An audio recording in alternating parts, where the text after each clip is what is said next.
Students మనకి డెరివేటివ్స్లో problems చెప్పుకుంటున్నాం కదా. ఆ డెరివేటివ్స్లో next problem examine the continuity and differentiability of f of x. So f of x equal to ఎలా define చేస్తాడండి, ఎక్స్ అంటున్నాడు. F of x equal to x ఎప్పుడు ఇది ఇఫ్ 0 < x < 1 అయినప్పుడు. అండ్ ఇంకా F of x equal to 2 - x ఇచ్చాడు ఎప్పుడు ఇది if 1 < or = x < 2. And F of x equal to x square x minus x square by 2 if ఎప్పుడండి ఇది x greater than 2 at x equal to 1, 2 దగ్గర ఇది continuity and differentiability రెండు check చేయమంటున్నాడు. రెండు కంటిన్యూటీ x equal to 1 దగ్గర continuity అవుతుందా లేదా, అదేవిధంగా 2 దగ్గర కంటిన్యూటీ అవుతుందా లేదా. నెక్స్ట్ డిఫరెన్షియబిలిటీ కూడా 1 దగ్గర 2 దగ్గర కూడా ఫైన్ అవుతుందా లేదా చెక్ చేయమంటున్నాడు. సో ముందు డిఫరెన్షియబిలిటీ అనేది ఫైండ్ అవుట్ చేసుకుందాం.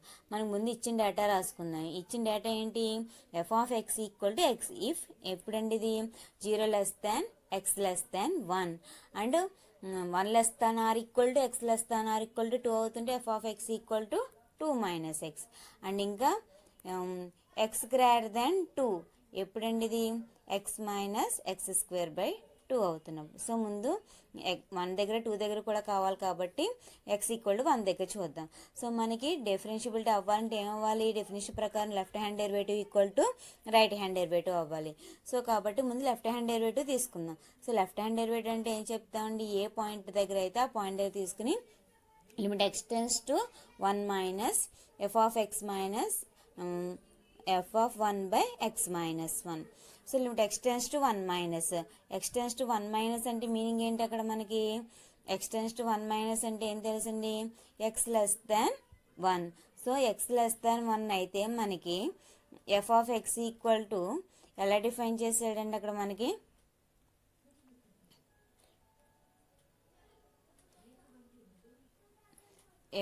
x < 1 అయితే ఎఫ్ ఆఫ్ ఎక్స్ ఈక్వల్ ఎలా డిఫైన్ చేసాడండి, ఎక్స్ అని డిఫైన్ చేసాడు. సో కాబట్టి ఇక్కడ ఏమవుతుందండి, ఇక్కడ x టెన్స్ టు 1 అంటే x < 1 కాబట్టి x < 1 అన్నప్పుడు మనకు ఫంక్షన్ అనేది ఏం తెలుసు, F of x equal to X అని తెలుసు. సో కాబట్టి ఎఫ్ ఆఫ్ ఎక్స్ ప్లస్లో ఎక్స్ రాసుకుంటాం. నెక్స్ట్ మైనస్ ఎఫ్ ఆఫ్ 1 అంటే ఏం చెప్తాండి, ఇక్కడ x = 1 దగ్గర. సో x = 1 దగ్గర కూడా మనకి ఫంక్షన్ ఎలా డిఫైన్ చేసాడండి, ఇక్కడ మనకి x < 1 x = 1 దగ్గర కాబట్టి ఫంక్షన్ ఇక్కడ చూడండి 1 < or x < 2 దగ్గర F of x equal to 2 - x అంటున్నాడు. సో కాబట్టి ఇక్కడ ఏం తీసుకుంటాం మనం, ఇప్పుడు మనకి కావాల్సింది ఏంటి, ఇక్కడ x = 1 దగ్గర కాబట్టి x = 1 దగ్గర ఫంక్షన్ వాల్యూ 2 - x ఇచ్చాడు. సో అదే రాసుకున్నాం, F of x equal 2 - x. So x ప్లస్లో 1 రీప్లేస్ చేసుకుని ఎఫ్ ఆఫ్ 1 2 - 1. సో 2 - 1 అంటే 1. సో కాబట్టి ఎఫ్ ఆఫ్ 1 అంటే ఇక్కడ ఏం రాసుకుంటాను, 1 అవుతుంది by x - 1. So x - 1 x - 1 cancel అయిపోతాయి కాబట్టి దాని వాల్యూ ఇంకా మనకి ఏం మిగులుతుందండి, 1 అవుతుంది. సో 1 అనేది కాన్స్టెంట్, x ఏం డిపెండ్ అవ్వలేదు కాబట్టి దాని వాల్యూ 1. నెక్స్ట్ అదేవిధంగా రైట్ హ్యాండ్ డెరివేటివ్ అంటే ఏం చెప్తాను, next tends to 1 plus F of x minus f of 1 by x minus 1. So limit x tends to 1 plus F of limit x tends to 1 plus కాబట్టి 1 plus అంటే meaning ఏంటి, మనకి ఏం తెలుసు, x greater than 1. So x greater than 1 అయినప్పుడు మనకి function అనేది ఎలా తీసుకుంటున్నాం, x గ్రేటర్ దెన్ 1 అయినప్పుడు మనకి x గ్రేటర్ దెన్ 1 అన్నప్పుడు ఫంక్షన్ ఎలా ఇచ్చాడు, 2 - x. సో కాబట్టి దాని ప్లేస్లో ఇప్పుడు x గ్రేటర్ దెన్ 1 అయినప్పుడు F of x equal 2 - x తీసుకున్నాం. అండ్ ఆల్రెడీ మనకి ఎఫ్ ఆఫ్ 1 అంటే ఎంత వచ్చింది, వాల్యూ 1 వచ్చింది. అంటే 2 - x minus 1 by x minus 1. So limit x tends to 1 plus 2 - 1 అంటే 1. నెక్స్ట్ మైనస్ అంటే -x plus 1 by x minus 1. So మనకి డినామినేటర్ x మైనస్ 1 ఉంది కాబట్టి న్యూమినేటర్ నుంచి మైనస్ కామన్ తీసుకుందాం. మైనస్ కామన్ తీసుకుంటే x minus 1 by x minus 1. So x minus 1 time cancel అయిపోతుంది కాబట్టి మనకి మిగిలింది ఏంటంటే -1. సో ఇప్పుడు ఏమొచ్చింది, మనకి లెఫ్ట్ హ్యాండ్ డెరివేటివ్ ఏమో 1 వచ్చింది, రైట్ హ్యాండ్ డెరివేటివ్ ఏమో -1 వచ్చింది. సో రెండు ఈక్వల్ అవుతున్నాయండి, ఇక్కడ రెండు ఈక్వల్ అవ్వట్లేదు కాబట్టి f is not derivable at x = 1. మనకి డెరివేబిలిటీ అవ్వాలంటే ఏమవ్వాలి, left hand derivative equal to right hand derivative అవ్వాలి. కానీ ఇక్కడ మనకి రెండు నాట్ ఈక్వల్ అయింది కాబట్టి f is not derivable f లేదంటే f is not differentiable at x equal to 1 అంటమాట. ఇంకా 1 దగ్గర అయింది. నెక్స్ట్ ఇక్కడ ఇంకెక్కడ చెక్ చేయాలి మనకి, ఎక్స్ ఈక్వల్ టు 2 దగ్గర చెక్ చేయాలి. సో ఎక్స్ ఈక్వల్ టు 2 దగ్గర లెఫ్ట్ హ్యాండ్ డెరివేటివ్ ఏమవుతుంది, limit x tends to 2 minus f of x minus f of 2 by x minus 2. So limit x tends to 2 minus x tends to 2 minus అంటే meaning ఏంటి మనకి, x less than 2. So x less than 2 అయినప్పుడు function ఎంత వచ్చిందమ్మా మనకి ఇక్కడ, x minus x tends to 2 minus అంటే x less than. So x less than 2 అయితే ఫంక్షన్ మనకి 2 మైనస్ ఎక్స్ అని తెలుసు. సో కాబట్టి ఇక్కడ 2 minus X minus f of 2. So f of 2 అంటే చూడండి మనకి, అంటే ఎక్స్ ఈక్వల్ టు 2 దగ్గర. సో ఆల్రెడీ మనకి ఎక్స్ ఈక్వల్ టు 2 దగ్గర మనకి ఫంక్షన్ ఎంత వచ్చిందండి, ఇక్కడ ఎంత డిఫైన్ చేశాడు, ఇక్కడ మనకి 1 less than or equal to X less than or equal to 2 అంటే మీనింగ్ ఏంటి, ఎక్స్ ఈక్వల్ టు 2 అయినప్పుడు కూడా ఫంక్షన్ వల్ల 2 మైనస్ ఎక్స్. సో కాబట్టి ఇక్కడ ఏం తీసుకుంటాం, ఇక్కడ మనకి ఎక్స్ ఈక్వల్ టు 2 దగ్గర అంటే మనకి ఏం చెప్తాం, F of x equal to 2 minus X. So and X ప్లస్లో 2 రీప్లేస్ చేసుకోండి, అంటే 2 మైనస్ 2 అంటే 0. సో కాబట్టి ఎఫ్ ఆఫ్ 2 వాల్యూ ఎంత వచ్చిందమ్మా ఇక్కడ మనకి 0 వచ్చింది. So limit x tends to 2 minus f of X అంటే ఇక్కడ మనకి 2 మైనస్ ఎక్స్ వచ్చింది, minus 0 by x minus 2. So limit x tends to 2 minus ఇక్కడ న్యూమినేటర్ నుంచి మైనస్ కామన్ తీయండి, మైనస్ కామన్ తీసుకుంటే X minus 2 by x minus 2. 1 time cancel అవుతుంది కాబట్టి -1. So left hand derivative X equal 2 దగ్గర ఎంత వచ్చిందమ్మా మనకి, -1 వచ్చింది. నెక్స్ట్ ఇంక ఇప్పుడు రైట్ హ్యాండ్ డెరివేటివ్ చూద్దాం.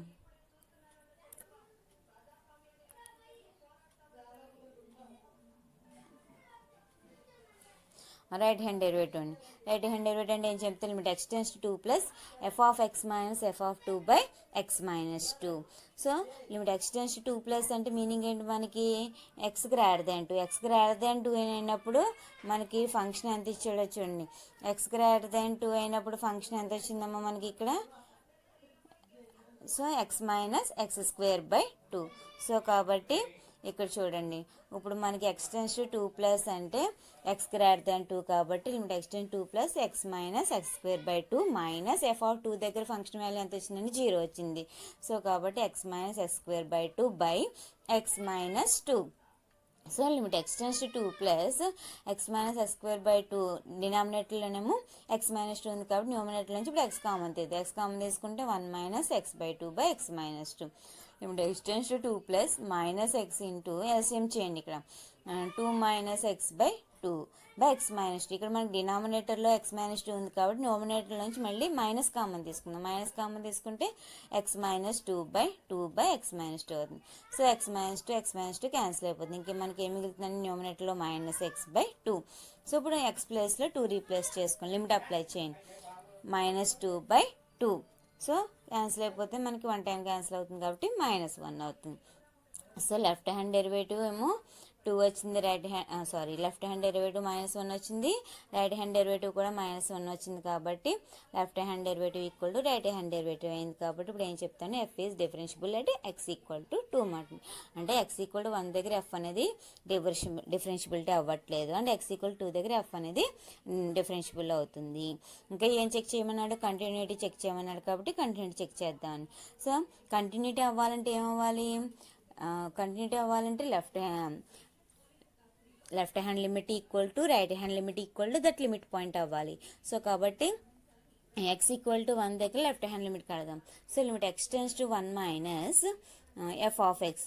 So limit x tends to 1 minus x tends to 1 minus అంటే ఇక్కడ మనకి ఫంక్షన్ ఎలా డిఫైన్ చేశాడో చూడండి. ఎక్స్ టెన్స్ టు 1 మైనస్ అంటే ఎక్స్ లెస్ దాన్ 1. సో ఎక్స్ లెస్ దాన్ 1 దగ్గర మనకి ఫంక్షన్ ఎంత ఉందండి, ఎక్స్ లెస్ దాన్ 1 దగ్గర మన ఫంక్షన్ వచ్చేసి ఎక్స్ ఇచ్చాడు. సో కాబట్టి ఇప్పుడు మళ్ళీ మనకి ఎక్స్ టెన్స్ టు 1 మైనస్ దగ్గర ఇప్పుడు మనకి ఎక్స్ కాబట్టి అది తీసుకుందాం. సో లిమిట్ అప్లై చేయండి, ఎక్స్ ప్లేస్లో 1 రీప్లేస్ చేసుకుంటే 1 అవుతుంది. అదేవిధంగా రైట్ హ్యాండ్ లిమిట్ అంటే limit x tends to 1 plus F of x. So limit x tends to 1 plus X greater than 1. Already మనం ముందు చెప్పుకున్నాం కదండి, ఎక్స్ గ్రేటర్ దెన్ 1 దగ్గర ఫంక్షన్ వాల్యూ ఎంత ఇచ్చాడు ఇక్కడ 2 మైనస్ ఎక్స్. సో కాబట్టి F of x equal 2 minus X తీసుకుంటాం అన్నమాట. సో ఇప్పుడు లిమిట్ అప్లై చేయండి, 2 మైనస్ 1 దట్ ఈక్వల్ 2 మైనస్ 1 అంటే 1. So left hand limit equal to 1 వచ్చింది, అదేవిధంగా right hand limit equal to 1 అయింది. ఇంకా ఏమవ్వాలి మనకి, దట్ లిమిట్ పాయింట్కి కూడా అది ఈక్వల్ అవ్వాలి. So f of 1. So already మనకి ముందు 1 less than or equal to X less than or equal to 1 దగ్గర function value 1 less than or equal X less than or equal 2 దగ్గర ఫంక్షన్ వాల్యూ అంత ఇచ్చి 2 మైనస్ ఎక్స్ ఇచ్చాడు. So కాబట్టి ఇక్కడ f(1) అంటే ఎంత చెప్తామండి, 2 మైనస్ ఎక్స్ అంటే 2 మైనస్ 1 అంటే 1 వచ్చింది. So left hand limit equal to right hand limit equal to that limit point అయింది కాబట్టి f is continuous at x equal to 1 అని చెప్తాం. నెక్స్ట్ ఇంకా 1 దగ్గర అయిందండి. ఇప్పుడు నెక్స్ట్ ఇంకా ఎక్కడ చెక్ చేసుకోవాలి మనం, ఎక్స్ ఈక్వల్ 2 దగ్గర కంటిన్యూటీ అవుతుందో లేదో చూద్దాం. ఎక్స్ ఈక్వల్ టు 2 దగ్గర లెఫ్ట్ హ్యాండ్ లిమిట్ కట్టండి. Limit x tends to 2 minus f of X.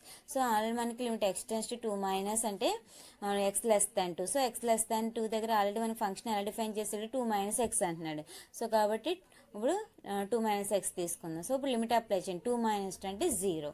Left hand limit equal to 0 వచ్చింది. అదేవిధంగా రైట్ హ్యాండ్ లిమిట్ అంటే limit x tense 2 plus F of X. Limit x tense 2 plus x tends 2 plus అంటే meaning ఏంటి, X greater than 2. Already మనకి X greater than 2 అంటే function ఎలా define చేసాడు, X minus x square by 2. So ఇప్పుడు limit apply చేద్దాం. X minus X ప్లస్లో 2 replace చేసుకోండి. అంటే 2 మైనస్ ఎక్స్ స్క్వేర్ అంటే 2 స్క్వేర్ బై 2 అంటే 4/2. So 2 minus 4/2. సో 2లో 4/2 అంటే 2 టైమ్స్ క్యాన్సిల్ అవుతుంది కాబట్టి 2 minus 2 that equal to 2 minus 2 అంటే 0. సో ఇక్కడ ఎక్స్ ఈక్వల్ 2 దగ్గర రైట్ హ్యాండ్ లిమిట్ కూడా 0 వచ్చింది మనకి. Left hand limit equal to right hand limit అయింది. ఇంకా ఎక్కడ కావాలి మరి, దట్ లిమిట్ పాయింట్ కూడా ఈక్వల్ అయితే అప్పుడు ఎక్స్ ఈక్వల్ 2 దగ్గర కూడా కంటిన్యూటీ అవుతుంది. చూద్దాం. ఇఫ్ ఎక్స్ ఈక్వల్ 2, మనకి ఎక్స్ ఈక్వల్ 2 అంటే ఫంక్షన్ వాల్యూ ఎలా డిఫైన్ చేస్తాడండి, 1 less than or equal to X less than or equal 2 అంటే F of x equal to 2 అవుతుంది. 2 మైనస్ ఎక్స్ అంటున్నాడు. సో కాబట్టి ఇప్పుడు ఎక్స్ ఈక్వల్ టు 2 తీసుకుంటే దాన్ని F of x equal to ఎంతమ్మా 2 మైనస్ ఎక్స్. ఇప్పుడు ఎక్స్ ప్లస్లో 2 రీప్లేస్ చేసుకోండి. ఎఫ్ ఆఫ్ 2 మైనస్ 2 అంటే 0. Left hand limit equal to right hand limit equal to that limit point అయింది కాబట్టి f is continuous at x equal to 2.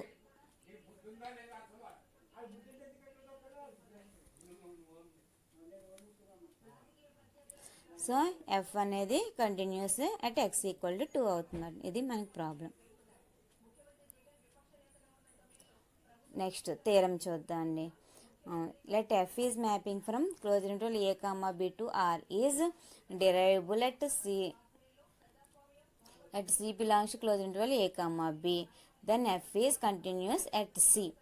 So f అనేది derivable అవుతుంటే కనుక అదే లిమిట్ పాయింట్ దగ్గర ఎఫ్ అనేది కంటిన్యూస్ అవుతుందని చూపించమంటున్నాడు. ఎప్పుడండి, c belongs to closed interval a comma b దగ్గర. సో కాబట్టి ముందు మనకి ఇచ్చిన డేటా రాసుకుందాం. So let f is mapping from closed interval a comma b to R is derivable at x equal to c. So మనకి derivable definition అంటే ఏం చెప్తాం, డైరెక్ట్ డెఫినేషన్ ప్రకారం అయితే limit x tends to c f of x minus f of c by x minus c equal to f dash of c. అది మనకి derivative. ఇప్పుడు మనకి ఏం చెప్పమంటున్నాడండి, ఎఫ్ అనేది డెరైవబుల్ అవుతుంటే అదే లిమిట్ ఏ పాయింట్ దగ్గర అయితే అది డెరైవబిలిటీ అవుతుందో అదే పాయింట్ దగ్గర అది కంటిన్యూటీ అవుతుందని చూపించమంటున్నాడు. సో కాబట్టి మనకు ముందు ఇచ్చిన ఎఫ్ అనేది డెరైవబుల్ అంటున్నాడు కాబట్టి డెరైవబుల్ డెఫినేషన్ రాసుకున్నాం. సో ఇప్పుడు మనకు చూపించాల్సింది ఏంటండి, f is continuous at x equal to c. So continuous అవ్వాలంటే ఏం చెప్తాము, limit x tends to c f of x equal to f of c, direct definition ప్రకారం. సో ఇక్కడ మనకి ఏం అవ్వాలి, మస్ట్గా ముందు x not equal to c అవ్వాలి. ఎందుకంటే limit x tends to c f of x equal to f of c అవ్వాలి కాబట్టి. సో ముందు x equal to x not equal to c అని తీసుకుందాం, కన్సిడర్ చేసుకుందాం అండి. ఏంటండి, f of x minus f of c that equal to f of x minus f of c by, ఇప్పుడు ఏం చేద్దాం, ఎక్స్ మైనస్ తోటి మల్టిప్లై చేసి డివిజిబుల్ చేసుకుందాం. So x minus c f of x minus f of c by x minus c into x minus c. So ఇప్పుడు both sides limit apply చేయండి. So limit x tends to c f of x minus f of c equal to limit x tends to c f of x minus f of c by x minus c into x minus c. ఇప్పుడు చూడండి, limit of ఇక్కడ ఎలా ఉంది, limit of a minus బిలా ఉంది. Limit of a minus b అంటే ఏం రాసుకుంటాం, limit a minus limit b. So అదేవిధంగా కాబట్టి limit x tends to c f of x minus limit x tends to c f of c that equal to limit x tends to C.